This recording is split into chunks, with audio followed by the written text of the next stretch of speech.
Yeah. All right, morena everyone, if you could please take your seats, that would be amazing. We'll get started. Michael Moore.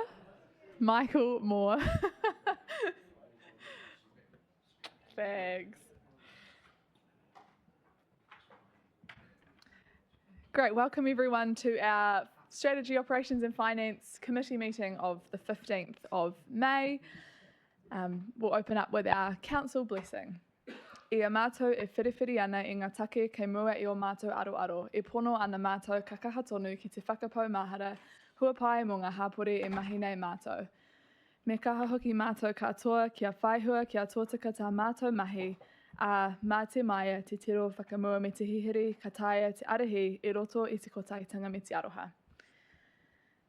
Great, so welcome to elected members around the table, councillors, community board reps, to members of the Otaki and Te Horo Business Association, no mai haere mai, and to staff in the room as well. Great to have you all present. We do have a couple of apologies for today's meeting. Mayor Holborough is on a leave of absence. Councillor Shelley Warwick, Kim Tahiwi and Huri Waipaki all send their apologies. So I'll move that we accept those apologies. Can I have a seconder? Deputy Mayor Kirby, all those in favour? Aye, against, that is carried. Takes us through to item number 4, declarations of interest relating to items on the agenda. I haven't been made aware of any. It is an interesting agenda, yes, but no declarations from the table are conveyed. So that takes us to public speaking time for items relating to the agenda, and we have no public speakers today. Deputations, there are none. Members' business, leave of absence. If you want to request a leave, please contact the Mayor's office, and no matters of an urgent nature. Oh, sorry, I just realised I possibly do have a slight conflict. Oh yes, please. And that I'm a member of the Otaki Te Horo Business Association. Thank you. Great, thank you. Okay, maybe just raise your hand. Just raise your hand. So we have community board. So we have Michael Moore, Cam Butler, and Councillor Coford who have all conveyed, and Councillor Wilson who are all. Oh, okay. So not Councillor Wilson. Okay. Order. So yes, we have a number of people who are members of the Otaki Te Horo Business Association. Yeah. I don't think that precludes you from being involved in the conversation or voting, but thank you for putting it on the table. Yeah. Great, thank you. So that takes us to updates, and we have one update for the committee this morning, which is around the review to improve the local regulatory system, and I'd like to welcome Nicole to the table and also Chris to run us through a short presentation. If we can let the team get through their slides first, and then we'll take any questions from the committee. So Chris, over to you. Kia ora and thank you. Yes, joined with Nicole Davey today. We have set out a bit of a summary of the discussion, and really just want to reiterate that not seeking any decision, it's noting really the work that we have underway, and really just want to share that we are coming back. I consider this effectively us sharing publicly the kickstart to our review. We have had work underway, but want to make sure that people have awareness of what we're up to, when we'll be coming back, and what you can expect. So, bit of an overview.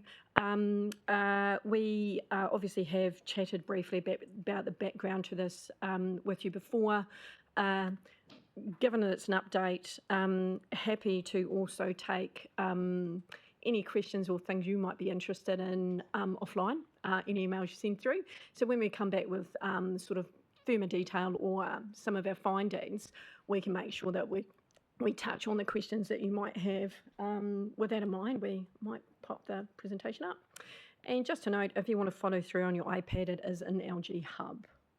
The presentation will also be made publicly available, so we'll pop it up online post this meeting. Thanks. Really just to kick in, and I might also just put it up on mine. Sorry. Effectively, you recall last year, as part of a step change in the organisation, the Resource Consents and Building team have transferred into the Strategy and Growth Group. That's enabled an opportunity for us to kick off a bit of a review around the local regulatory system as a whole. I just want to acknowledge up front, before we get into the grit of what will be about, just the knowledge and sort of feedback from our key sectors in the community that have indicated that while our regulatory system's not broken, it is a bit clunky in places, and there's an opportunity for us to work better together. So council operations remains focused on working more proactively and constructively with sectors in our community, and we are committed to understanding what's working and what's not and why. So we are currently engaged in a process to understand our current state, the future aspirations, and really the gaps between the two, and to identify some priorities as we move forward. I'm very briefly, just going to note that we're looking at our regulatory system as a whole, our local regulatory system as part of what effectively sits across the nation. There's a national, regional and local level to the regulatory system. We believe, having engaged with colleagues in central government, that there's three components to that. The first being design in the system, so that's establishing system rules and settings. The second being the delivery, essentially, to implement those rules and settings. And the third being a thing we call to understand, which is, we call them actors, but it's effectively anyone that's in the community, a business, developers, planners, everybody in the community is part of the system, because we work with the rules and the settings and the implementation of those things. So that's what we're looking at, that's what we're encompassing, and that's what you're going to see us chat to. So I will just briefly hand over to Nicole, and she can just chat to us about the purpose and scope and next couple of slides. So, as Chris mentioned, we are taking an end-to-end view of the system as a whole, and so for this we're kind of trying to unpack how is it that we're operating within the local level, whilst also being cognizant of where we sit at the regional and national level as well. So this review will assess how well our system's operating across those core components and within the stages of the system, so the design, deliver and understand. And from this, we're anticipating that we'll get a common understanding of our role within the system and understanding what good looks like. So we're leveraging what exists already. So looking at national and international standards of common best practice of how to operate as a regulator within local government. But also this is an opportunity for us to help redefine and redesign what that might look like with the timely changes coming with legislation and government reforms. As Chris mentioned, we are talking with central government and they're really interested in what we're doing and how we kind of set those parameters and kind of push the boat out in terms of how we do this more effectively, and be more enabling in our regulatory settings whilst operating within the parameters of the law. So a big part of this is actually just doing a current state understanding of what is actually going on. We can't propose any changes or recommend anything unless we can really get under the hood and get a really strong, robust understanding of what's actually happening, not just us as council, but also with the different actors in the system at a local level. So our businesses, our community groups, our developers, everyone that makes up the system, we're trying to really unpack and understand who's involved where and what are they doing and what needs to change. So from this, we'll then be able to identify what do we need to do to make those slight changes, and those, as we've kind of discussed, kind of nudging the system. In my experience, trying to do a complete redesign or overhaul of a system just isn't effective. It doesn't land well. So for us, it's incremental changes to slowly see and shift where we need to be and to enable better outcomes. So we'll design a continuous improvement program from this and our findings, which is grounded in our current state, knowing where we are, identifying what's the future state for who we are as council and where we want to go, or knowing what our community and our businesses needs are, and identifying what those gaps are. I'm just going to add one little point that isn't written down, but I think is important. We are progressing the review with the capability we have in-house, and so it will be called a self-assessment. And that's an important thing to note because to get somebody in to do this work, you would be looking at, I say 500,000 plus, but I'm being counted with keep going up the funding ladder.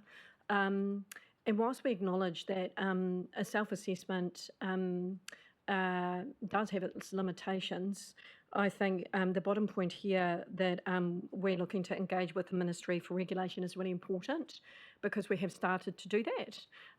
Nicole will touch on it later, but I am just going to note that the Ministry for Regulation has agreed that they're going to work alongside us because we are we are the first council to do the end-to-end review, and they're going to look to use our experience and approach to support rolling similar assessments out across the system. So I think that's a great place to be. Just briefly, we wanted to note, Nicole talked about that shift in legislative settings. I'll take that one step further to say what we see happening is a shift from what we might call more traditional regulatory process to what it was emerging regulatory process, which in some words you might use as more enabling. So traditional processes are somewhat more restrictive and rules-based restriction and constraining. We appear to be shifting into a more enabling problem-solving intention is the word I will use. We'll talk about this more as we come back to with our findings, but that's a really important shift that we think we need to prepare ourselves for and think about how we contribute to that. So as mentioned, we have been engaging with Ministry for Regulation. So we connected with them at an earlier conference in February, and then we've directly built a rapport with their system and capability team, who have offered to become a critical friend and peer review some of our findings, kind of sense check our approach to make sure it's fit for purpose, and also to leverage what they have access to. I think it's important to acknowledge they are a new ministry. They are also in their establishment phase, so they are building their program as they're going. But we're sharing resource, we're connecting, we're trying to build a learning culture in terms of how do we do this right, because there is acknowledgement that there is a degree of separation between central government and local government and the settings and the systems. So how do we build that synergy and that connection a bit more strongly? So they are really positive and encouraged by the work that we're doing. And as Chris mentioned, we are the first council to do this. Other councils are looking at this, but at specific individual functions and their silos. Like we're taking a complete end-to-end system approach that is encompassing of all of our functions. Just add that the Ministry for Regulation have signalled that they are happy to come and talk to you. So as we bring our findings back, they are going to join us and share their insights and perspectives.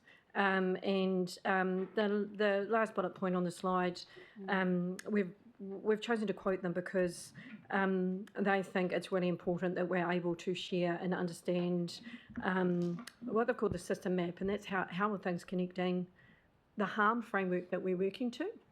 And I think in all reality, if you ask 10 different people in a room, what is that? You would get a different answer. And so just getting some common understanding of some of those things, the importance of that. And as you know, we've just talked about the review we're doing, which is the baseline understanding of where you're at before you decide to do change.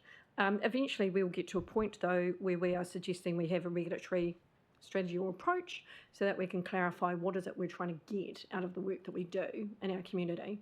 And we think that ultimately that is going to be the thing that helps us make shifts because we'll all be heading in the same direction.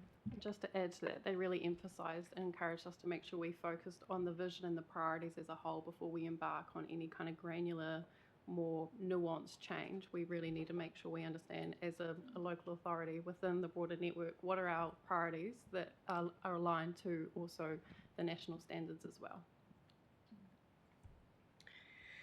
All right. So we'll do a bit of an overview of where we're heading, and then we're going to do a quick jump through some sound bites of what is the approach and what have we done so far.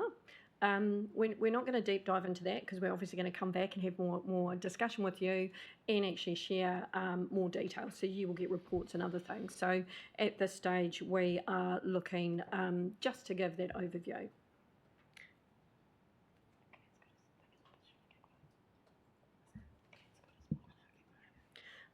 Sorry, I was just testing. I'm just going to keep going. We'll finish the presentation before we take questions. I will just hand over to Nicole and then I'll talk through the timeline. Awesome. So we have 4 phases to the program. As I mentioned earlier, we're doing a current state assessment, which we're currently in progress. In parallel to this, we're also asking questions and trying to identify and capture what are the future state visions and aspirations as we're going through this too. So concurrently, we're looking at current state and future state at the same time. From that, we'll identify an improvement plan. So what are the proposed changes, gaps, areas for opportunities to build into how we do things, and what are the suggested changes from that. And then a high-level roadmap just to show the course this will potentially take. Right, you have seen this overview before, which we haven't updated. It's got a little today, 10th of April. That's when we talk to you about the background for this. But today, as you know, is the 15th. So we've moved on. Yes. And you'll see from this timeline that it's ambitious. We're aspirational, we're pushing through. So the outline that Nicole's given of the work we have underway, we are definitely lifting the hood, digging deep, and have a ton of analysis underway at the moment, and so we'll be looking to be able to start to share some of what's coming through June, and then look to be coming back here later in July. Nicole's touched on this, but I'll just reiterate. We are now connected with the Australasian Environmental Law Enforcement and Regulator Network, an important network for us to be connected to. Regulators from across New Zealand and Australia come together. We've had local councils, central government, actually regional council, and similar from Australia. The point of the network is to share, to leverage, to learn, to not duplicate actually. A big focus through that forum is actually around the maturity of regulators as a whole. And so there's some common challenges and some, opportunity to share how people are dealing with those challenges. We now have become a member of that forum, and as a result have access to a raft of material from across the network that we're able to leverage. The network itself is focused on leadership practice, sharing resources and embedding capability through systems, not just people. And the reason that I'm highlighting that is because I think that is a big shift more generally. A lot of focus has been on individuals and the capability of a regulator as a person. I think there's a growing and emerging acknowledgement that, and you'll hear me say this a lot, the system does what it's set up to do. The people within it follow that. And so if you only follow on the people and you think you will drive change that way, you're dreaming. And that's essentially the conversation that we've had in our forum. So we will be coming back and sharing with you what we believe our system's currently set up to do, to check in with you as to whether that's actually what we want it to do, and then to talk about how do we make a shift to get to where we want to be. So it's a really different feel, a look and feel to a review, but it would be what you can expect to hear from the Ministry for Regulation about if you want to make fundamental change in how things work in our community and to address some of the challenges I think have been put forward to us. Then you need to think big, and in my view, you need to go hard, which is what we are doing. So this is a bit we're just going to touch briefly on because the devil is in the detail, and honestly, we could be here for 4 hours. We'll do a quick flick to go. This is the framework that we're using for our current state assessment. You'll see at the very top of it, we've got regulatory functions. That is within our local system. We're focused for design, deliver and understand. And down the left-hand column, we've actually got the maturity assessment components. So, leadership culture, practice and process, vision, role and strategy, engagement, visibility and influence, and capability and improvement. And so we've got a bunch of ways we're getting information to assess that at the moment. And then we'll do a similar thing for future state. This is more aspirationally focused, though, to say, well, what do we think it should be? And so when we've talked to you about working out the gaps, what we're doing is looking at the difference between current and future, and then going, okay, so what do we need to do? What are the tangible things we'll actually put in place and start to do as part of a work program to push that change through? So, in short, we're going to identify gaps between the current and future state. We're going to outline where external feedback indicates there's priority to improve, to take actions to improve. We're going to get the same feedback from our staff because we think that's where we can get low-hanging fruit. I just want to share a quote from our contact at the Ministry for Regulation. He was involved in NZTA. You may not be aware, but they had a significant regulatory failure, which cost hundreds of millions of dollars actually. And he said to us, that was a slow burn issue that wasn't addressed. It wasn't actually a one-off event. And so he'll tell you more about it, but essentially staff know where the low-hanging fruit is. People know what doesn't work, and so we'll be looking to come back and talk about that as well. We want to, with you, address the overall priority for where we put our effort. And just to summarise where those improvements and what that plan looks like over time. I know everyone will be interested in, does it cost money? What will that look like? That'll be part of the process that we come back on. Honestly, some of the things that might need to shift and change might actually not cost a lot of money. They might be small, simple things. So we'll talk more about that with you. Nicole's touched on these already, so I'm not going to go into it in a huge amount of detail. We're really clear on the output that we'll be able to give back to you. Part of that is going to be able to be around clarifying our processes and practice. So a lot of people have said to us they don't actually know what you do, where they fit, timeframes. We can correct that really easily, and that'll be part of what we come back with. We'd like to have a common understanding of that. The connections and relationships, we will be freely and frankly outlining what's working and what's not and why.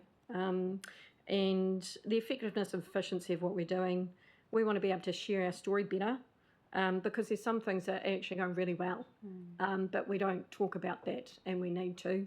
And test their assumptions and clarify the opinions that you might be hearing, and we do, and even within the organisation we have. So that's kind of where it's heading. This is just a soundbite, as I said, not going to get into detail, but want to just give you an indication. During February, March, I went out. I've made myself available to anyone who wants to talk to me about how things are going in our system, and people are coming through. I've got lots of examples of challenges and issues. I was really pleased to see that we also get compliments. We just often don't share them with anyone. So that's something I'm going to bring back to the table as well. What I've heard from the engagement to date is the system is not broken, it is just clunky. So I think that's really important. There's acknowledgement that there's some things that are happening actually are great, and there's some things that are happening which are very painful. And so that is what we're going to be exploring and coming back to the table on. I'm just going to hand over to Nicole for this bit. So as part of this, but through a separate independent review, we're going to do just a short, sharp sampling of some of our resource consent applications, and having someone independent just to do a unbiased, evidence-based review to make sure that it is giving effect to the parameters for which we're meant to be processing those applications through. So the key areas will be through the completeness, in particular under Section 88, and to investigate whether applications are being fairly and consistently deemed incomplete or complete, and to clarify what best practice looks like amid conflicting feedback from consultants. So as Chris mentioned, she's got a range of feedback that's come through. A big part of this process is actually underpinning it through an evidence-based approach. So making sure we're clarifying what's opinion-based, what's fact-based, and what's an assumption.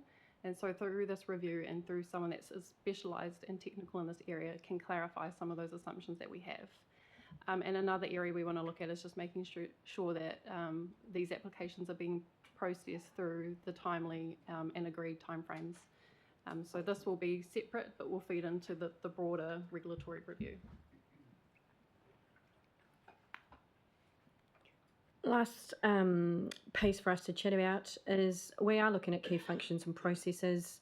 The ones that I've listed here under design, deliver, and understand, they're not. It's not an exhausted list, but it's the one that the ones that we're focusing on at the moment. Through this review, and I will note that the GM Infrastructure and Asset Management and the GM Customer Community are obviously here. We are working together to make sure that we're looking at the connection between what we do across the organisation. This is quite a targeted focus. For now, we haven't included compliance, but as we get going, that might be something that we pick up on if that makes sense. However, I just wanted to note that there will be synergy across the organisation, and you will see that as our results come back to you, including areas that we see there's opportunity for quick wins and how we might be doing things together. That's it from us for now. Great, thank you, Nicole. Thanks, Chris. There's a few questions from the table. Go first to Councillor Coe. Thank you. Yeah, look, this is a really important area for council for two reasons. One is it has the potential to enhance or stifle economic development in Kapiti. And secondly, this is a major cost centre for council. And I think for both those reasons, it would be really interesting to see more emphasis on benchmarking and performance reporting. And I know it's something we've really grappled with in the past, but it would, and I know there was an allusion to something in the report about our costs being at the high end of the scale in terms of what it costs to process applications. So it'd be useful to have, in particular, some benchmarking around that. But also, we do need, we've got on our agenda today our thirdly report on council performance. We really need to focus in on what are the measures that go in that report in relation to regulatory. And, because in the past we've had a lot of debate around the measures that have been used, which have not seemed to be, while they look good on paper in terms of us meeting our legal requirements, it doesn't reflect the customer experience, shall we say. So I just really want some reassurance that benchmarking and performance reporting will be an outcome of this process somewhere along the way, because it is, as I said, for those two reasons, a very important area of what we do. Thank you. Good points. I think in terms of, I might touch on the last point you've raised around our long-term plan and the annual report. Just to note that the measures that we report in there are set nationally by the Department of Internal Affairs, and so we're required to report on those. I think we've had discussions about whether they're great measures or not. That aside, we're required to report them, but that does not mean we can't report other information. That's right. And so I think what you can expect to come through or back to you is we'll be looking at doing more regular regulatory reporting and having a dashboard that actually provides information that might not be legislatively set or directionally set, but is of interest to people. So definitely that's on the cards. You will have seen, and I know that we did step through quite quickly, but in our assessment of both current and future, benchmarking is definitely part of this. So the benchmarking will be coming back on, will be across the functions themselves, but just across, I guess, the regulatory system as a whole. So sometimes I think the challenge is in looking at averages. So a lot of the time you look at averages, and unfortunately the way that that's reported or what sits underneath it might not bring to, I guess, the surface some of the challenges, and that's the bit that we'll be looking at making sure, as we put in some different measures, we're able to share with you. Yeah, I think the important thing is to have those things in place, and then if there's a variation for whatever reason, we need to explain, why it's different than the average or whatever. But I think, Oh, sorry, Councillor Ko, your mic's just turned off. sorry. I don't know, Anyway. but I feel like, I think point taken. Thank you. Yeah, Councillor Halliday. I didn't push my button, Madam Chair. Okay. I think for some reason, yeah.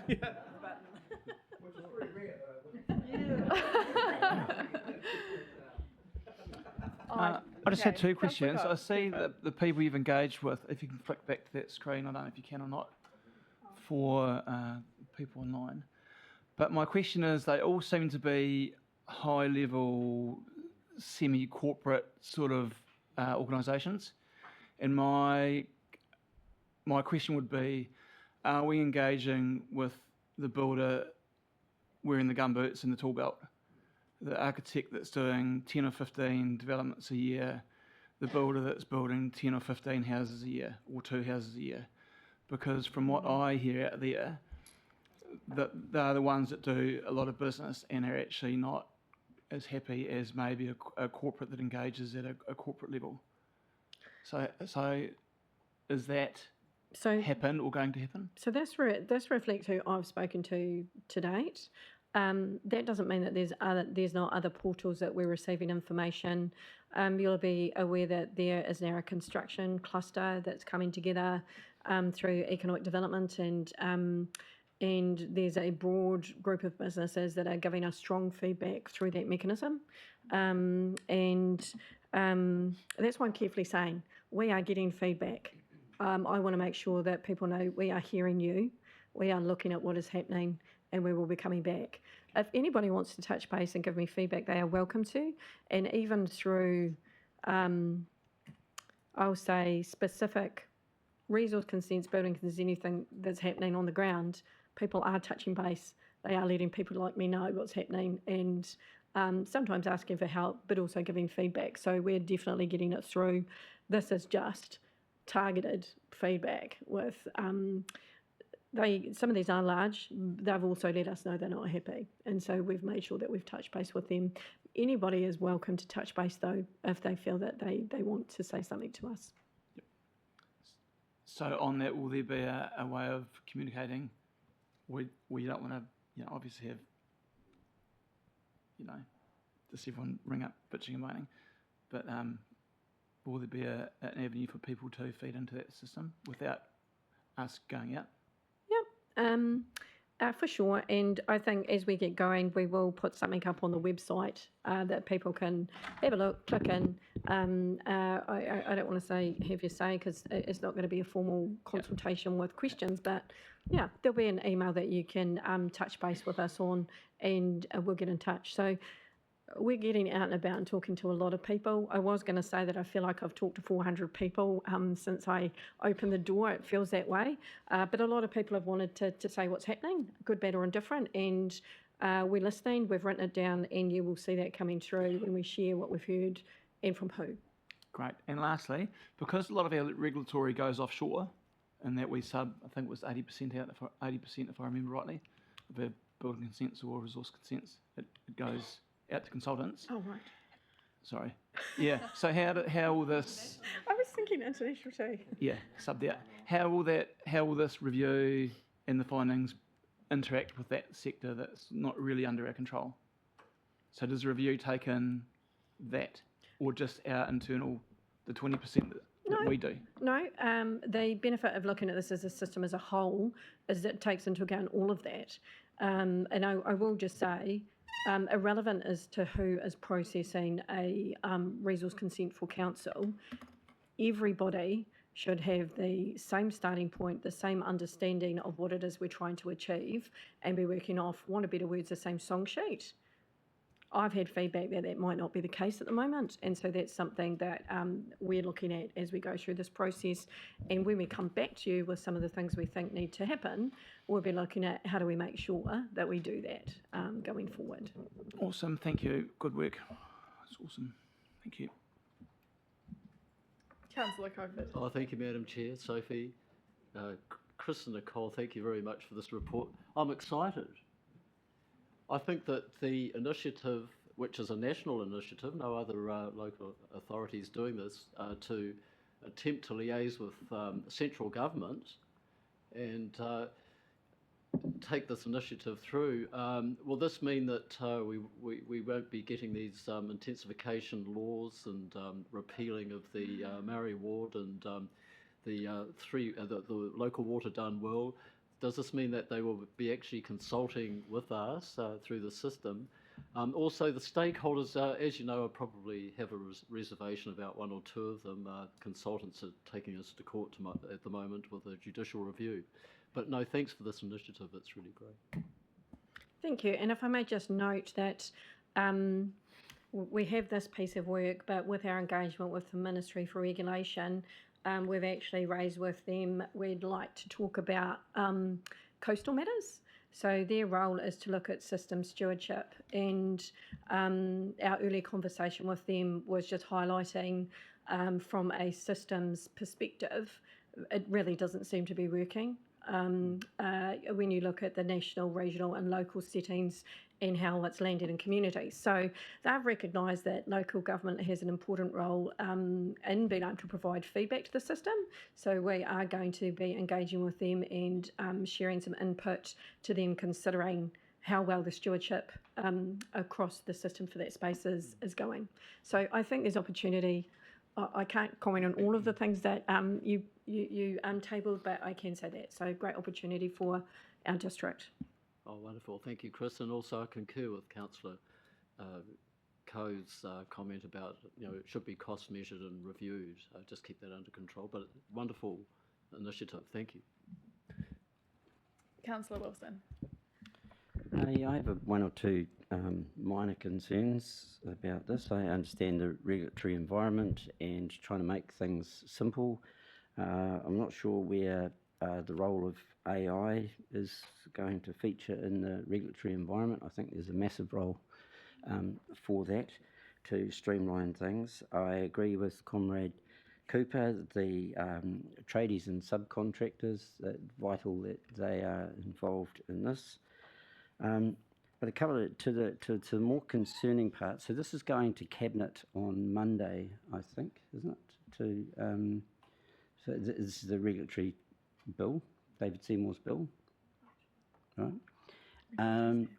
So one of the big concerns with that bill is that, and of course the Minister for Regulation, the person we're Sorry, enabling Councillor Wilson, here. I just want to check, do you have questions? Or is this more debate, a contribution to debate? Oh, well, I'll save it for debate. But there is a question about why we, here's the question, why are we falling over ourselves to assist in the enabling of what, in debate you will hear, is a very dangerous piece of legislation?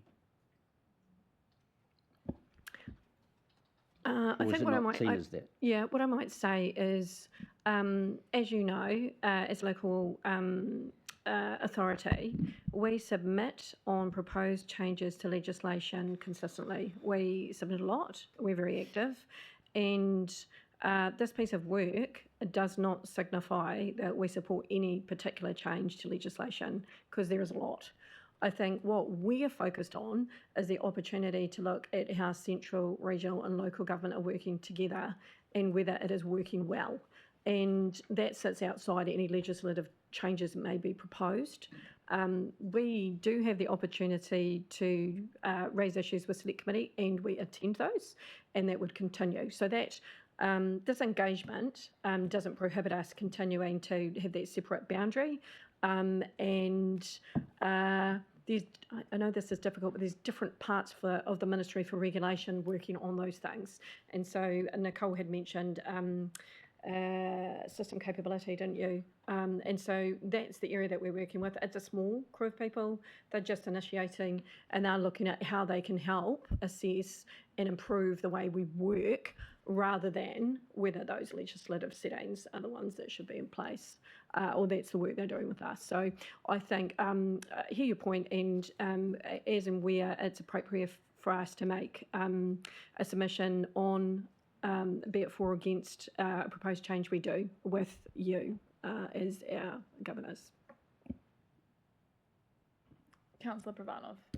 Yeah, thank you. Through the chair, I'm really pleased to hear that we are doing a review of this area of our council work, because for a long time we've heard that there are some issues with it, and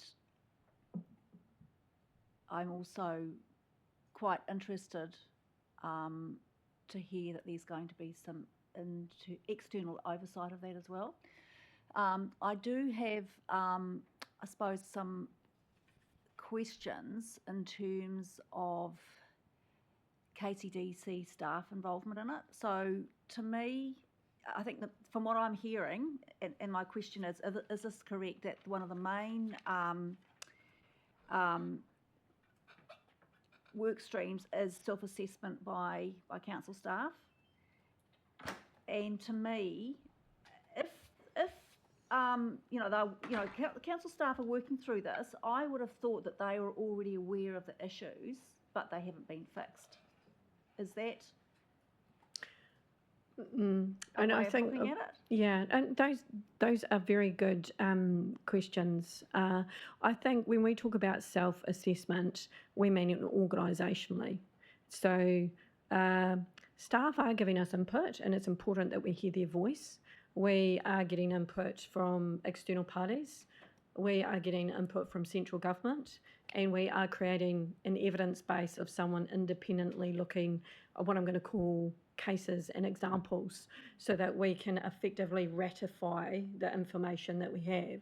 So unfortunately in the situation, and you can tell I've come from the justice sector here, we have a he said, she said, or they said situation.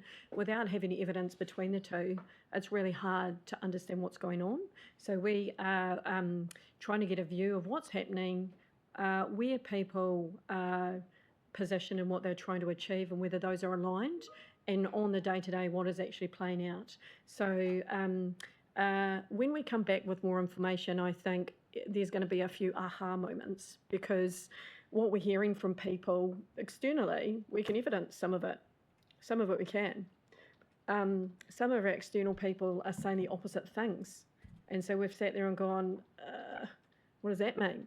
And so there's no two parties who are saying the same thing at the moment, and that makes it really hard to work out what the problem is. Yep. And so that is what we're doing. So when we say self-assessment, yes, we want to hear the voice of our staff, but actually we're taking a step back to go, we're going to look at it as a whole, and then we're going to have somebody look at what we do to make sure that there's no bias in it. Because the challenge with doing your own assessment is that you put your blinkers on and you don't really look at the hard stuff. So we want a checkpoint to go, guys, you really need to look at this. And so that is what the Ministry for Regulation is going to help us do, so that when they come to the table, they can share that with you, they're going to share it with us. And so it's going to be a really robust process, because that's what we were after. We're taking this very seriously operationally. We've heard people, we want to make sure that we can step up to our next level of maturity, essentially, and work as well as we can with the community. Thank you for that. So my next question relates to reviewing applications from the last 4 to 6 weeks. I would have thought that they are the successful ones. It's, to me, wouldn't it be better to be looking at 4 to 6 years back, because there are some applications that take years to get through the process? Yeah, I might just clarify. The piece of work is taking 4 to 6 weeks. We are looking back over a couple of years, and we have randomly sampled. We've also picked some cases that have come to our attention, where people have complained, and so we're hoping we get a mix of what's going on through that process.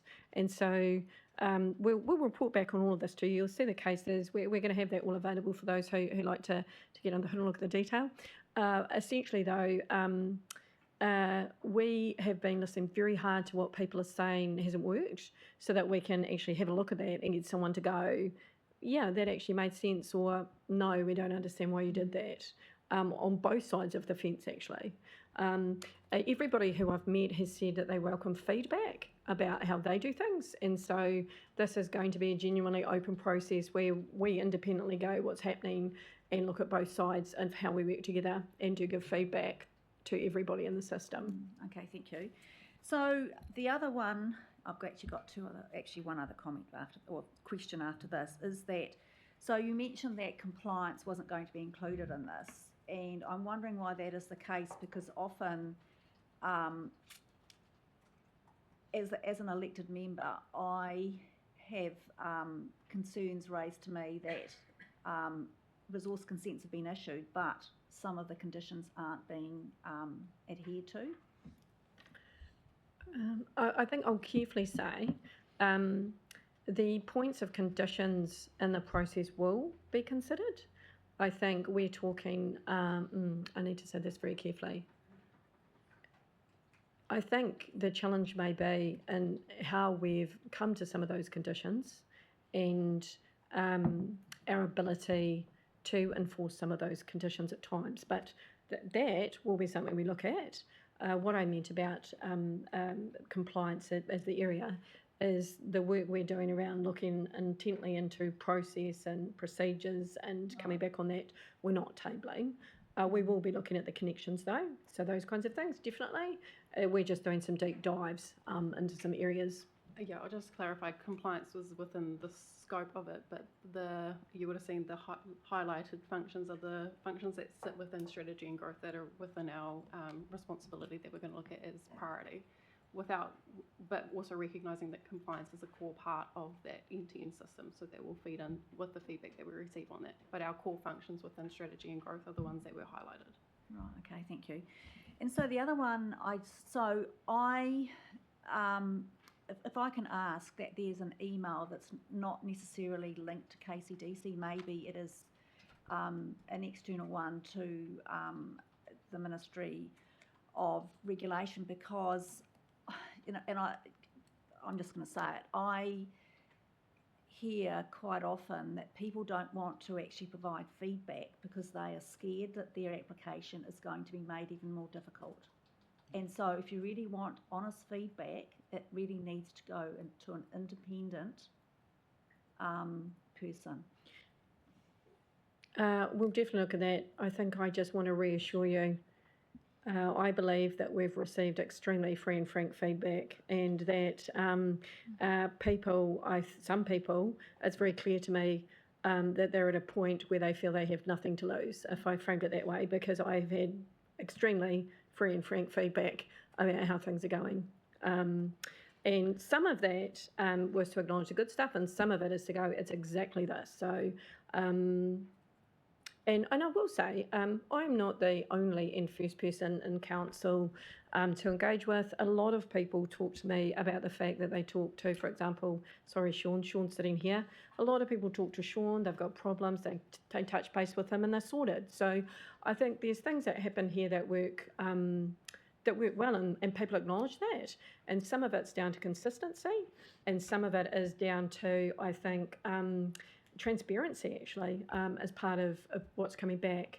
I don't want to get into too much of what we'll be giving back to you, but just to say, I can assure anybody who wants to come and talk to us, there are no repercussions. In fact, it's the opposite.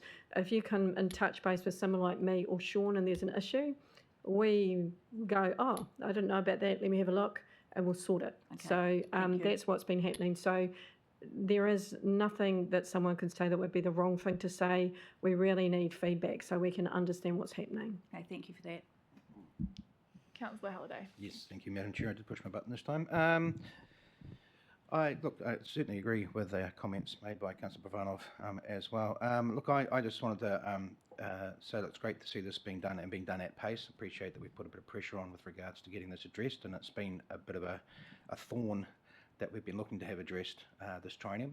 So I really appreciate the approach that's being taken here. The concern I will raise is the term self-assessment, and I think we're going to have to be very careful from a comms or perception perspective of how that's put out there, because due to a lot of the angst, should we say, that's out there, people will potentially make the assumption that we'll cherry pick the good stuff and ignore the bad stuff.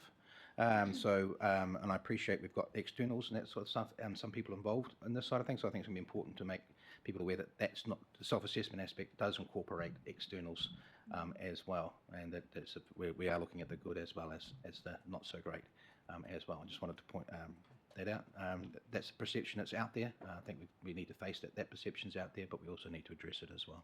Yeah, I think that's very useful feedback. And now that we've obviously tabled the review here, it would be the right time for us to put some information up online so that if people are interested, they can find out about it. What I will say is the reason we are keen on self-assessment is because of cost. So I mentioned to you, when we look at the scope of this work, if we had somebody externally come in to do this for us, it is not cheap. And so we're trying to get the balance between being able to progress a robust piece of work that we can get critique in an appropriate way so it is robust versus outsourcing it and hemorrhaging money, which we think is inappropriate at in the current climate, or ever perhaps. But essentially that's why we are focused on that word, but take a point. Yeah, fully appreciate the support for the approach. Deputy Mayor Kirby, or do you want to move the recommendations? Yes, I will do that. Can I comment first? Yeah. Or a question maybe, and then... Yeah. Yeah. So, well, no, actually, I'm happy to move the recommendations. Let's go there. Perfect. Someone, seconding Councillor Cofford, right of introduction. I note this is just an update, so they're just noting recommendations, so not a major. But I just wanted to say thank you. I think, as has been expressed around the table, we all are aware that this is a thorny issue for us as a council and has been for quite a long period of time. And so to see this happening with cost in the middle of it, because I think for all of us cost is an issue and we have to be shown to looking at the best ways that we can improve at the least cost. So I appreciate that we've made some staff appointments that have enabled internal capacity to look at these kinds of assessments. And I would also just reflect that I think one of the things that is an opportunity in this is for us to shift some of that perception that was mentioned by councillors previously and to rebuild some of the trust and confidence that we as an organisation are wanting to listen to the good, the bad, the brilliant and the ugly, to learn and to get better and to improve what we offer as service to our community. I think that's an important part of this process, but also a shift that's taken place that I would sense has taken place organisationally over this period is that willingness to face up to the hard stuff, to admit that we've made some mistakes and some things that we can improve on and to forge forward for that. So I look forward to some of this coming back for us to be able to see a bit of the evidence, not just the hearsay that is out there, which I agree. I've heard also the contradicting views within our community. Some would say that we do a marvellous job and others think we're the devil incarnate when it comes to regulatory. So I appreciate that. I also really like to see that we are seeing collaboration and we're wanting to hear from those from our community around this. So that's awesome. So thanks. Great, thanks Deputy Mayor Kirby. I feel like most people put comments on the table during question time, so if we can, if there's anything else that people want to just add or emphasise, but otherwise, Councillor Wilson. Yeah, sort of it seems to me like there's two things going on here simultaneously. One is about us having a review of the regulatory environment. 100%, let's do that. That's a good idea. The second is about this regulatory standards bill, which is, I think, what it actually is. It's ACT's second go at the anti-treaty principles bill, and if you look at what the overarching principles of this bill are, it's an incredibly dangerous piece of legislation. There were 23,000 submissions to the bill. 88% were opposed and only 0.33% were in favour and the rest didn't have a fixed position. This is an incredibly dangerous piece of legislation. I looked at the people who were consulted. I didn't see any iwi consultation there that, with any of those groups. The Lady Tereti Moxon, as most of you will know, is a health champion, And she described this bill as dangerous and a direct threat to the treaty and the rights of Maori. She said this legislation will further marginalise Maori voices in lawmaking and in governance. I happen to agree with her, and so does 88% of people who submitted on this bill. You talk about devil in the details. It's not. You don't even have to get into the details of this bill to find the devil. It's written all over it. It's really, really dangerous legislation, and there is a very broad view that that's the case. So if we are in any way looking like we are supporting that, I think that's a really dangerous thing for this council. So 2 parts. 100% let's review what we do in regs, the feedback, and let's talk to all those parties that count. But anything that looks like we are acting on behalf of David Seymour to proselytise this very dangerous piece of legislation, I would have a massive problem with. And so should we all. That's me. Thanks, Councillor Wilson. Yeah, I agree with that. So cool, so we've had the recommendations on page 6 moved and seconded. All those in favour, right of reply, sorry. Okay, all those in favour? Aye. Against? That is carried. Great, thank you. So now we've got a paper around the Otaki and Te Horo Business Association funding allocation. So Alison, Mark?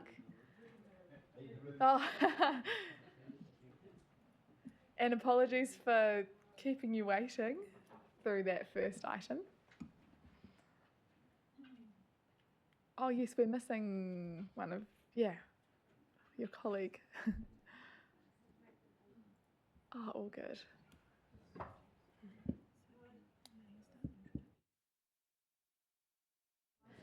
Yep, cool. So we'll pass over to Chris, Mark and Alison to briefly introduce the paper, and then we'll hand over to the representatives from the Otaki and Te Horo Business Association. Kia ora. Just want to really position the paper you're considering today. You recall that we've had previous conversations about the establishment of the Otaki and Te Horo Business Association, that pleasingly we do have our chair and deputy chair here today, and I will let the team talk about the paper and step you through. But essentially, this is a report back. You had asked for further work to be done, that the Economic Development Kotahitanga Board would work with the new business association and provide a recommendation for next steps, and that is essentially what we are considering today. So with that, I'll hand over to the team. They will welcome our guests, and we'll go from there. Thank you. Kia ora tātou. I'd just like to introduce, first of all, Alison Black, Council's lead in workforce training and business capability development. And Ali, as she calls herself, has been working with the Otaki and Te Horo Business Association right from its inception and has helped author this paper. So her role is about the workforce plan, implementing the Council's workforce plan, and that's about training pathways to employment and upskilling our workforce, and in that way supporting business growth and business capability development. So that's the context of Ali's role, and I'll just hand over to her now. Thank you, Mark. Given the time, I'd like to take the paper as read, but I'd also like to introduce the Chair and Deputy Chair of OTHPA, Deb Shannon and Claire Roper. So if you did want to say some more, that's fine, Ali. Okay. Thank you for having us here today. We have been now up and running for the last 10 months, OTHPA. Do I need the microphone on? Is that what you're asking? It's on. It's on, okay. Yeah, so the secret to where we've probably got to today is we have a really strong team on the committee. We were voted in July last year, and we have been a lot of work in progress to where we've got to today. We've got 2 reports we've had to EDKB, and the progress we've made has been quite significant to where we've got to today, to presenting what we are to you. Sorry, having a little. So I'm the chair and leading the committee. Claire's the vice, who has a lot of IT experience and a lot of connections and a lot of organisation skills. So that's where we've been able to get those reports in, operated very well. And then we have a really good secretary, Tracy Savage, who has really good organisational skills, and she also at the moment is doing a new digital platform for the association so that we can make her life easier and be more effective with our members. So that's in progress at the moment, and the membership can then lead to our website with business directories and whatnot. We also have, with that digital platform, we're going to be linking it to our Xero, which is our chartered accountant, Trish Gee, she has in place, so she's certainly doing a great process being treasurer and being very accountable. So from that, the Xero will keep us on track. And then we had, with Trish, we have a lawyer as well, and Julie Gunda, and the two of them were able to get us. We had to become a legal entity. We had to have a constitution in place. So that was all last year. The two of them were able to get that in very quickly in October, and we had our first report with EDKB, which was to do with the funding. We're very fortunate. We realised that we had great forebears from Elevate Otaki, who were able to work with NZTA and obviously KCDC, and we have this financial. We're going to be in a really good financial position with what we've received from NZTA, and that's what we're here for today. So that insight is very useful, and it puts us in good stead for the future with sustainability, as well as keeping the association on track with what we want to do. So, sorry, I'm just getting my wits about me. I'm not used to doing this sort of thing. So from there, we were able to have regular monthly meetings with the committee, our team. So with our strong team, we have great ideas. We've got good skills through the committee, and we've been able to set up our bi-monthly, which we have quite a few faces here that come along, which is great. So our first two meetings we had at the end of last year, we had a lot of governance, which we had to put in place. Obviously, as I say, incorporation, constitution, setting up a bank account, and it all takes time to do that. We got that processed and all in place. And then this year we've now had two meetings with memberships, and they've been a meeting with a different little had events. We've invited 3 varying businesses along to each meeting, and so we've seen their progress, how they started. I think we had the first one, we had the Otaki Racecourse, Māori Racecourse, which was really our oldest business probably in Otaki. We had Stanmore Farms, and then we had a Elemental Cider. So it was great to see how these people started, how they've got progress through business and their future. Our last meeting, we had a little bit of a difference, members a month ago, and that was more on wellness. It was still received very well. We had 45 people at our last meeting, so with each meeting, we're getting more and more people coming along. We're getting more confidence from other businesses coming into the association, and they're happy with a lot of really positive reports on how we're actually going. So we're pretty happy with that. We wouldn't be where we have probably got today without EDKB. They've certainly been great support. Ali's been magnificent to what we've been able to achieve. A lot of insight from other business associations around the country, and just the support that we know we can always come to EDKB too if we have got stuck in any area. But we have been managing quite well with the committee so far. So for the future, we do want to keep our bi-monthly meetings going for membership, our monthly, obviously, team meetings, and we have our sustainabilities and a plan in place. We have an operational report. I'm sure everybody's probably read what we have put in place. And yeah, we've got a lot of work to do. We're still finding our way, finding our feet, but we're getting there slowly but surely. And I'll probably let Claire have a little say now if you feel like you. Oh, no, I feel like Deb has probably covered a lot. Probably waffled. We do have a couple of events that we've got planning coming up for the future. And looking at collaborating with some local community groups. One would be the Otaki Women's Community Club to create a producers market in February with all of our local Te Horo and Otaki producers only. So we think that should be pretty exciting. We've already had a few local businesses put their hand up who are keen to join that. We will probably do our end of year Christmas party again, which was a lot of fun just to celebrate where we've been. And we're continuing to grow and gather more and more businesses on board to create a really strong business association for Otaki and Te Horo. Our next steps will be looking at industry focus as well, so making sure that we pick up all of those different industries that we have in our towns. And probably one other thing, we've actually been fortunate, fell into our lap a wee bit, which was quite appropriate for businesses. What we're calling the gateway into Otaki there is the NZTA, KCDC, our new revocation coming through the main road there.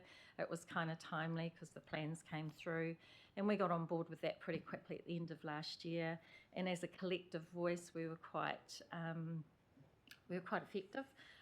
So we had a meeting with NZTA. We had the local businesses on the retail area who came along and voiced their opinion. Probably the elephant in the room was the 2 cycle lanes going right through the main town.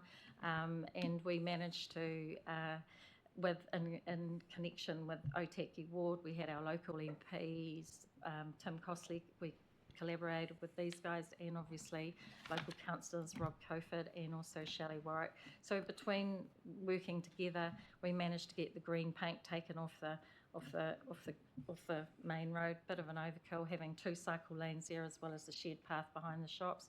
So that was quite significant for us. I think we got a lot of strength from businesses and believing what we could do. And as I say, as a collective voice, working together, we came together really, really well. We're still working with got Sean again. We've got a meeting with Sean next week with KCDC. NZTA have brought out their final plans in, so we've seen those, and it's been great that they've listened and that we've had a result from that in businesses. I know we're not big, but it's important, and at the moment it's really important to get those shops full again, get businesses, attract more businesses, and by having a bit of beautification happening through that area there, it will certainly make a big difference. So we've sort of got things happening, and as Claire has said as well, we've probably missed stuff, but that's probably a good start.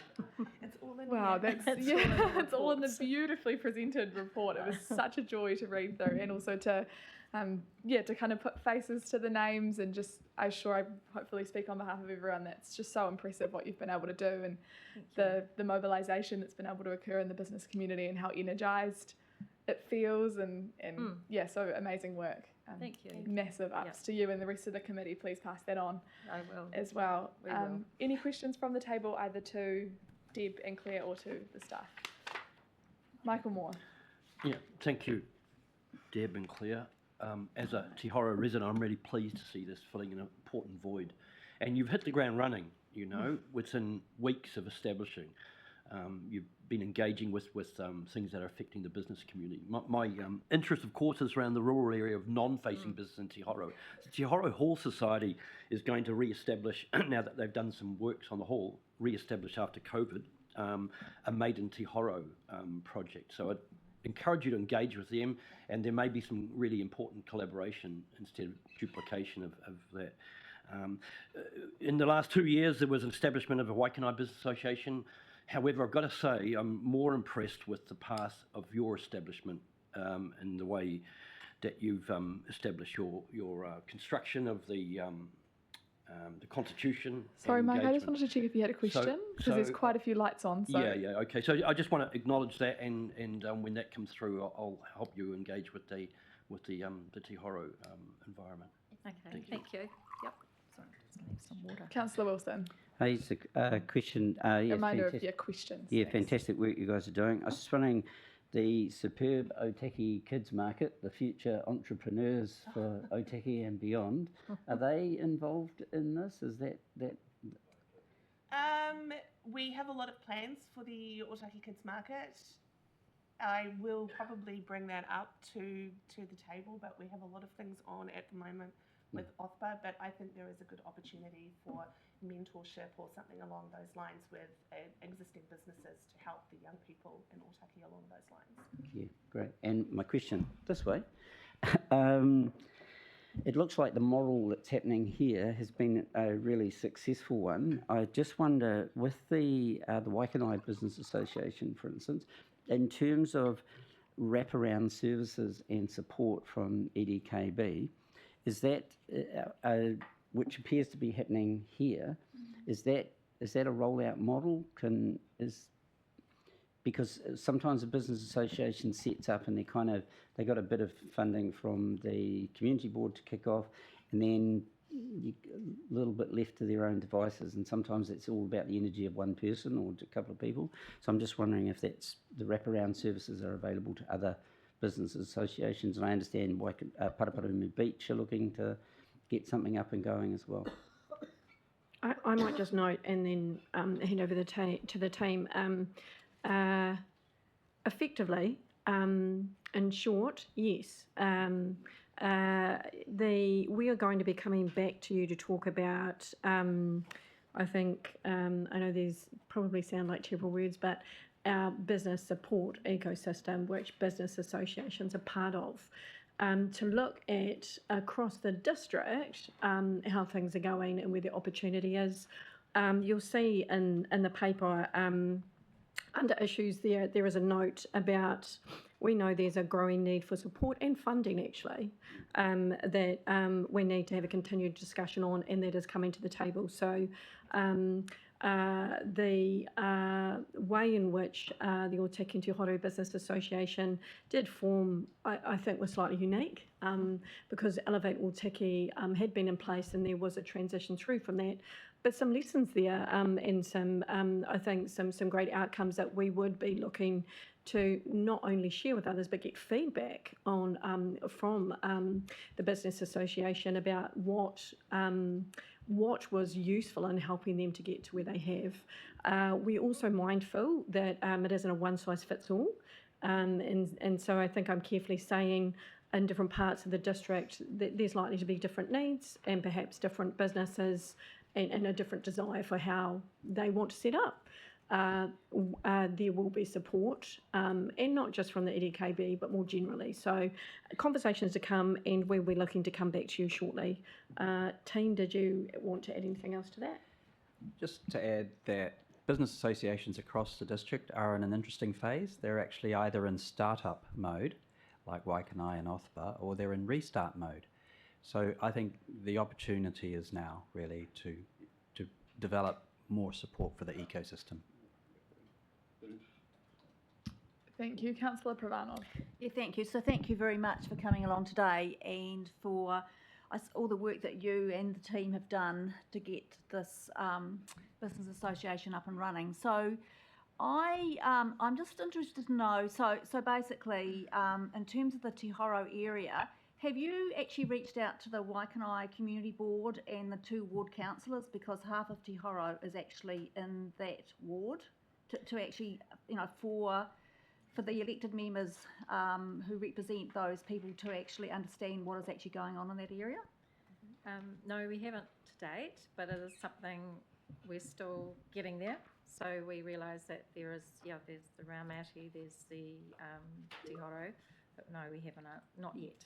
But we do realise that. Yeah, thank you. So we have the chair of the Waikanai Community Board here. We have spoken at meetings, Mike here last year, but not since. Yeah, thank you.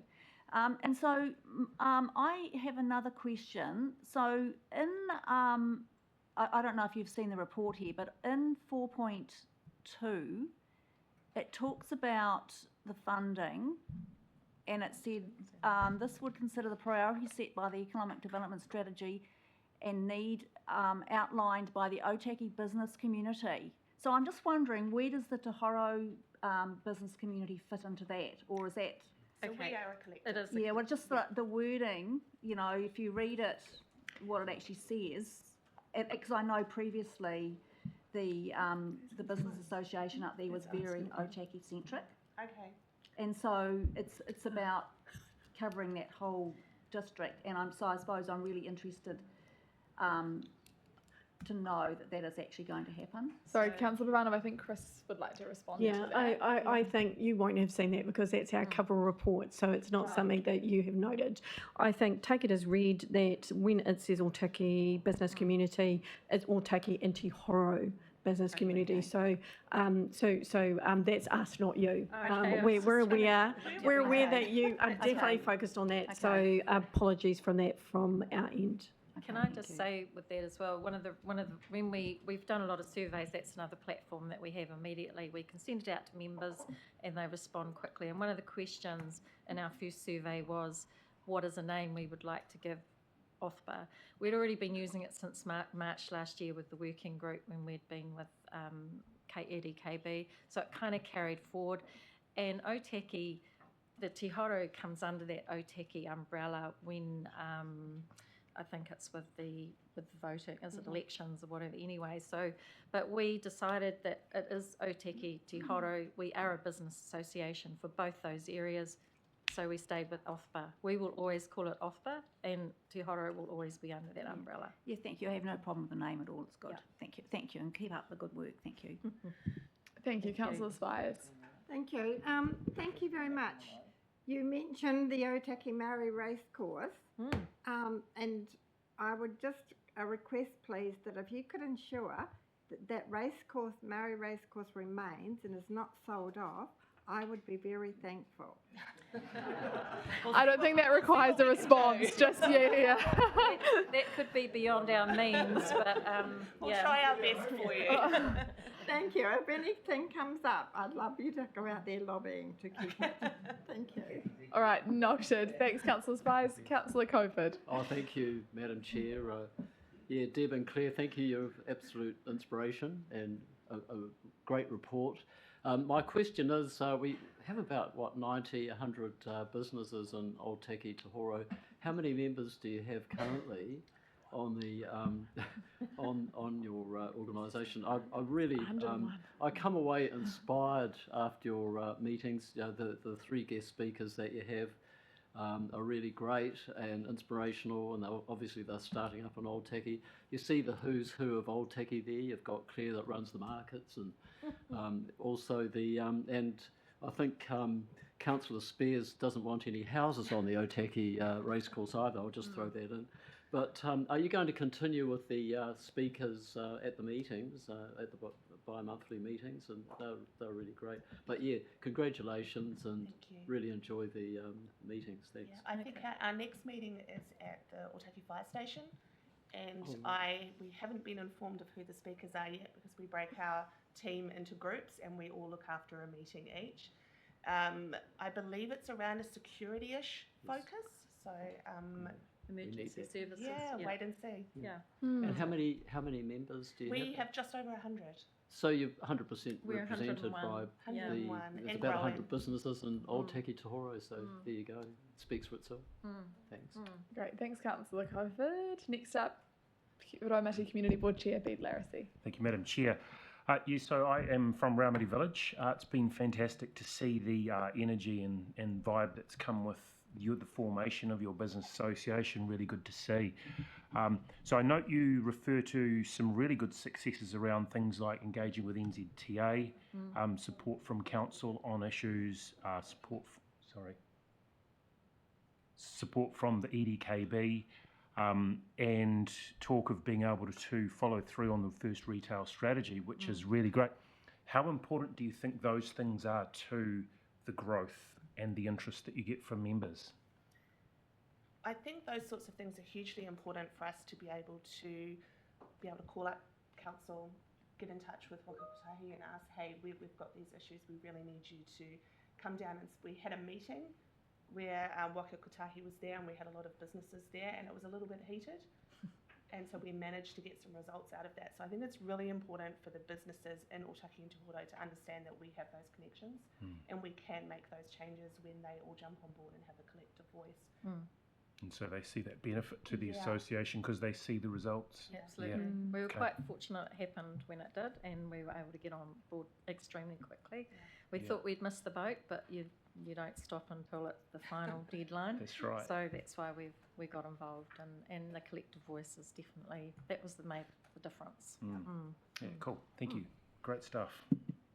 Thank you. And if I could just remind committee members to please keep the chatter that's happening to a minimum, because it is quite distracting both for me and also for others around the table. No, just from the committee members as you're talking, it's good to keep the conversation streamlined. Cam Butler. Me here, Madam Chair. As Chris indicated, the birth of the association was unique, and that was not always fun, but it got through there. One of the things that the community board has had feedback from is the people commenting about some of the empty shops on the old State Highway 1 route. And Osborne is doing a fantastic job supporting the current businesses and the like. Just wonder if you could very briefly comment on what thoughts the committee has had about reaching out and trying to get more businesses to come into Otaki and take up those areas. That's been on our agenda and very much on our thoughts. So with actually having the road done up, we're obviously going to have a lot of disruption with that this year, but we very much want to do that. So we have to put plans in place. We've already been talking with the Otaki Promotions Group as well. They're concerned about that as well. So it will be something that, and I think every town, and even Wellington, everybody's in the same boat. It's the whole economy. But we are looking at maybe targeting, like we know we need a butcher, we know we need another pharmacy that opens on Saturdays, we know we need a shoe shop, we know we need some more. So we're thinking maybe some individual targeting emails out to some maybe various chain store businesses or whatever, but also whether we can do some advertising, talk to real estate agents. I think rents are a big problem. Sadly, landlords, we've got a few absentee landlords at the moment. So, we have for a long time. So it would be great if we could have local landlords, local business owners, which we've got the Big Egg opening next week, which everybody's excited about. We've got Book & Co, and that's owner operated. It would be great if we could have more owner landlords than absentee. But the rents are sort of a bit of a hangover from the State Highway 1 days where they were quite expensive, and they haven't really come down, and I think that's an issue too as well. So whether there can be something, I don't know, Paraparam, Raumati's probably the same, the shop's empty, whether there can be something that we can find out how a more suitable rental with landlords sort of thing instead of having it way up there. Yeah, certainly some of the high rents have been up the other feedback. That it's not have an just easy, forced there's some no of them away. easy solution. That's the thing, but we will be trying to come up with ideas, it's something that advertising. we were talking about last week. Last meeting, yeah. Excellent, thank you. Keep up the great work. Councillor Halliday. I'm happy to move the recommendation, Madam Chair. Yeah, thank you. Yeah, that's fine, Councillor Varnum, if you have a question. We'll just go through this motion and then we'll come back to questions or contributions to debate. Seconded. Deputy Mayor Kirby, right of introduction. Thank you, through you, Madam Chair. Awesome work, guys. Absolutely fantastic. I'd like to think of this is an area that's quite a passion of mine with regards to the building of business associations. It's been a long time coming, and I just want to acknowledge council officers with regards to the support in this space as we move forward. Paraparumu, for example, is a restarting one, and I'm hoping to assist with bringing that through. But having been on a business association and a chair previously, I appreciate the time commitment and the fact that you've stepped up in this space, and I just wanted to thank you for that. It's great when things come together, and timing can be one of those more opportune things that occur, and being able to capitalise on that. But also, sometimes it's just the right time for things to happen, and I think there's a lot of structure in place now that will help assist business associations grow and thrive. I'd like to think that perhaps you guys could be a great example to the other areas, or not an example, but also the ability to bit of copy and paste and a bit of helping each other out, which to me is what is one of the great things we have here on Kapiti, is the ability for everyone to help everybody out. We all want to see each other do well. But you've set a very high bar and you've set a very high standard, and I look forward to seeing how you progress and having the legs for that progression and for that longevity as well. Certainly, anything I can ever do to help, please let me know. But I'm sure that would be the view of a lot of people around this table. So thank you so much for what you've done. Great to see what's happening up there. And I'm glad that we could support in the helping of the coming together, I guess, the solidifying of what it is you're doing as you move forward. So, all the best. Thank you. Councillor Pravanov. Yeah, thank you. So, I think this is directed to council staff, but on your website you have basically two documents, well, the front pages of the documents, and one is the Kapiti Economic Development and Kotakitanga Board Otaki priorities. It's only the first page, and I actually looked for it on the website and I couldn't actually find it. So is it on the website? And I'm just wondering whether, if not, that could be circulated, please. Yeah, Chris will circle back on that and send something around. Yeah, and there's also the application form. Is that to become a member? On our website. Are you talking about the OFBA website or? This is on your website. Yeah, Yes, no, there's two PDF so front these pages. two documents. Yes, except it's only the front page, and If you click it and download it, it should download. If it's not downloading, then I'll have a look.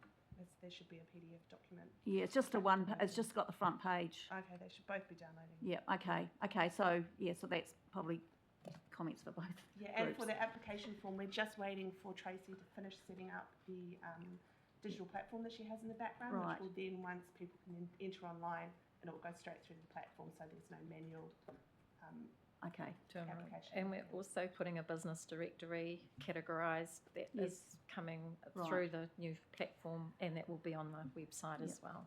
Yeah. Okay, thank you. Yeah, all the best. Thank you. Thank you. Councillor Coe. Oh, yeah, look, I just want to say, well done. As a member of the group and also sitting on the EDKB, it's, we've been very impressed with how you've organised yourselves and really got on with the task of putting this together. I just want to restate that this is actually legacy funding we're talking about, most of which was provided by NZTA. So we're not talking about a vast quantity of council resources that's going into this support OFBA. But also I think this demonstrates how, what a difference adequate funding makes to business associations. And we do have a project underway within the EDKB around the business support ecosystem, as Chris has mentioned. And this is really a critical issue. And so we are trying to bring together business associations and look at how we can better support businesses who are local ratepayers, and they are families. A lot of our businesses are just very small businesses run by families, and it's great to be able to support those businesses to succeed and flourish. And I'd like to see how we can replicate what we've done in Otaki with other business associations, really support them. We've had business associations come and go in Paraparaumu and Raumati, and it's just really lack of that support that has been one of the big factors in causing them to fall over. Same with our clusters that we're setting up. So I'm really hopeful that the project that's underway with the EDKB will look at solutions so that we can provide this level of assistance right across the district and help our local businesses. As I say, they're mostly family-run businesses, and they really need to have a supportive environment. So yeah, I'm very happy to support today's recommendations. Thank you. Can I just touch on that as well? I think what Liz said, that knowing that there is the funding, and we do appreciate that it will be spent wisely. From what we have already received, it's made holding events so much, we haven't had to worry about getting that in funding first. So for us to hit the ground running like we have, we've been able to, put in insurance in place, and we've been able to get this digital platform in place and pay for the survey, which we're doing each month, a monthly survey, well, 2 monthly, but we're, vital tools in place to get the association up and running as well as it has. So it has made a difference. Yeah, thank you. Awesome, thank you. Right of reply? Great. So the recommendations on page... Oh, well, I'm trying to find the page, but they've been moved and seconded anyways. So all those in favour? Aye. Against? That's carried. Great. Wow, thank you so much. We very much appreciate it. Yeah, we won't let you down. Yeah. We're Oh, there to help out if with our what you've done now is associations. anything to show for what's to come, we're really excited and yeah. Oh, we might carry on. Oh yes, we'll be taking a break in 30 minutes or so. Deb and Claire, if you do want to stick around and have a cup of tea, but if you have to do other things, feel free. Yeah. All good, all good. Great, so moving on to Environment Strategy Approach 9.2. Gina and Matthew, welcome up to the table. As noted in the paper, the Climate and Environment Committee has already seen this paper. So if we could, kind of get through it and note that they've already provided input and a preferred approach. Okay, everyone, if I could gather your attention back, that would be great, because we'll try to take a break after this paper, and we're at 11 o'clock. Gina and Matthew. Thank you. Really pleased to be here. As you noted, Councillor Hanford, we have already had a conversation about this with the Climate and Environment Committee on the 8th of April, so we're happy to take the paper as read. This is really about confirming the preference for option 1, which is looking at a holistic strategy, having all of the items there together across the 4 categories under our Place People Partnership, but under the place section of that, excluding climate, because we have the different set of strategies being developed under there. So that's land, water, air and biodiversity that we're covering, and focus on bringing together the existing direction that we have in this space, talking about some of the gaps and priorities, focusing on partnership and measurement, but not getting into developing an action plan at this stage. We'd be looking at doing that in 2026. I would also like to note the comments made at the Climate and Environment Committee on the importance of engagement with iwi in this space, and we are committed to doing that. We're aiming to take a paper to TWOC on the 17th to have that discussion, and we're working closely with our iwi partnerships team to make that happen.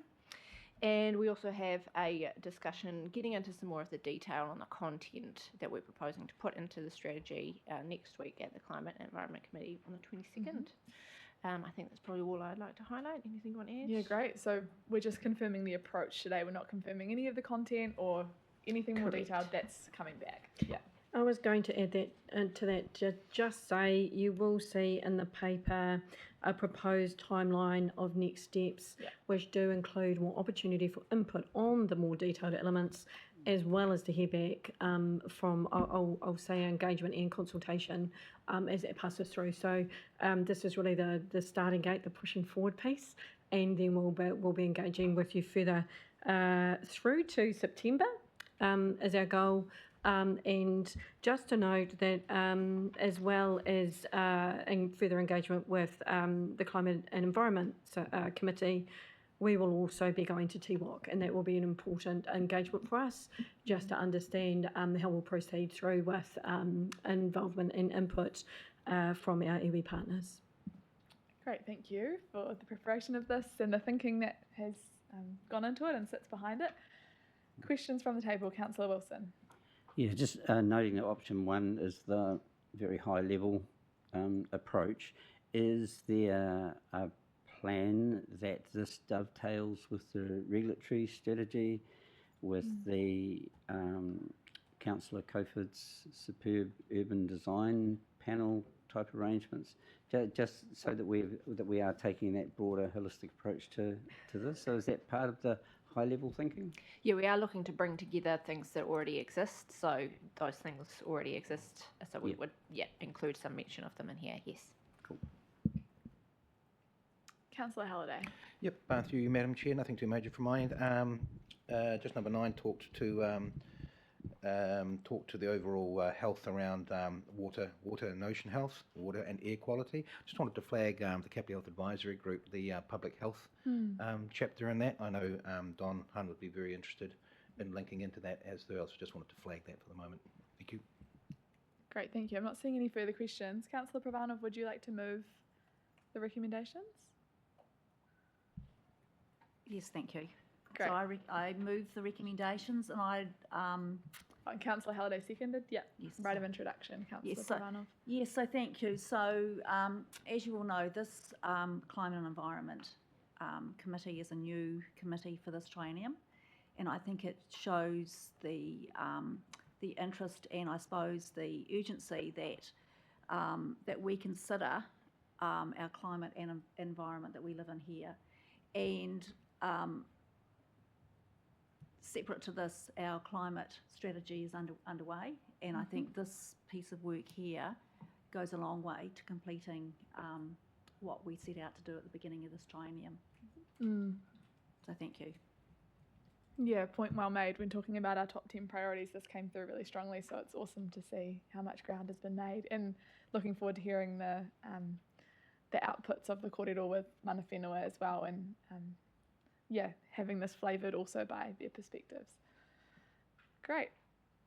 No other contributions to debate, so with that, all those in favour, aye, against, that is carried. Thank you both. Awesome. Okay, we will take a 15-minute break and come back at 11:20 for the performance report.